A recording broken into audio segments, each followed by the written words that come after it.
Let's get down to business. Now, this class doesn't have any downloadables, but the curriculum follows closely a book I recently wrote called Grow Your Web Brand Visibility and Traffic Organically. You do not need this book for this class, but it's just the curriculum is based on it.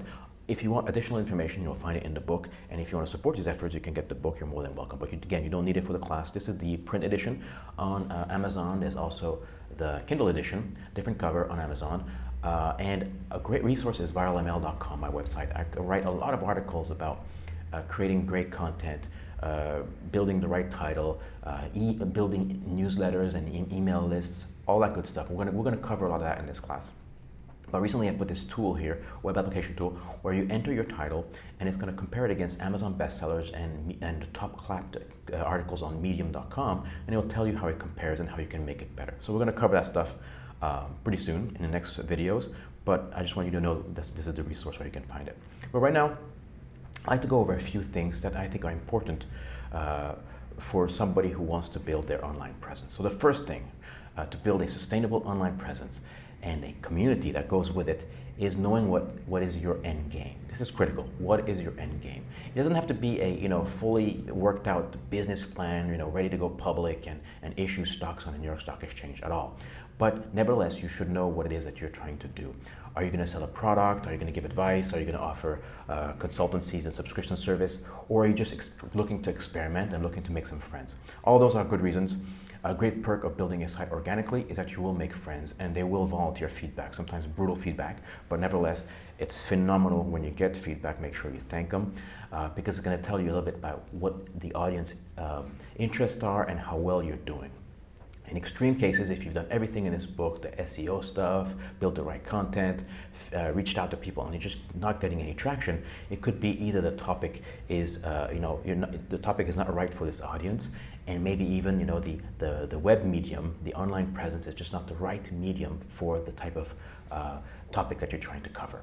So, and we'll go over that.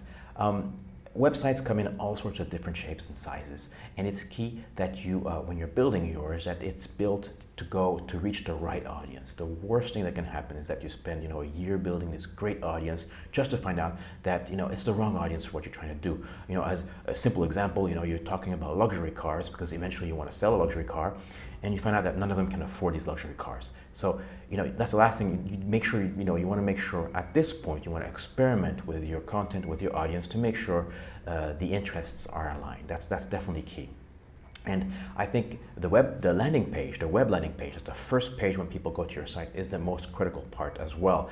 This is where it's like a business plan, and it has to clearly communicate who you are and what you're offering. That's the landing page. So you see that as a business plan, and it's got to be clear. The clearer it is, the better for you and the better for your audience. So here are a few things I'm going to assume about you. That you have an interest or a passion you want to share to the world, right? That you have written or made videos about the content that you're passionate about. The video part is optional. I have leveraged videos a lot through YouTube. It's a great way of gathering traffic. You don't have to do it, and if you don't like being in front of the camera, there are other ways to use YouTube to help your brand, and we'll talk about that. That you like to interact with like-minded people, right? The people you're trying to reach, a target that you want to interact with them. When they ask questions, you answer them. That's very important in building a community organically. You want to be the face of that community. You want to interact with that. That you're hands-on and you want to understand how things work for yourself. You'll save yourself a lot of money and you're going to learn a lot.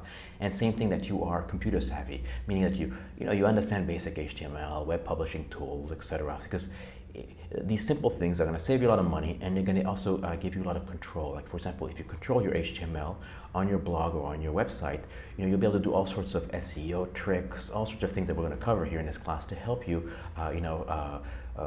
reach more people, build traffic, and also on the search indexes. Like when people look for something on Google or Bing, that make sure that your site appears. And you are also ready to devote time on a recurring basis to grow your brand. Here we are, we are kind of like the weekend entrepreneur. We're doing things ourselves. And what it does take on your part is a bit of time, not a lot, enough to kind of interact with your audience, build great content so that people who want to come back, and to attract new people. All that takes a bit of work. Not a huge amount of work, but nevertheless some work. So these are kind of things I think are important. if you don't, if you can't say yes to all of them, that doesn't matter, right? It's not that important. It's just things I think are important. The key here is that you want to have an online presence, and you know why.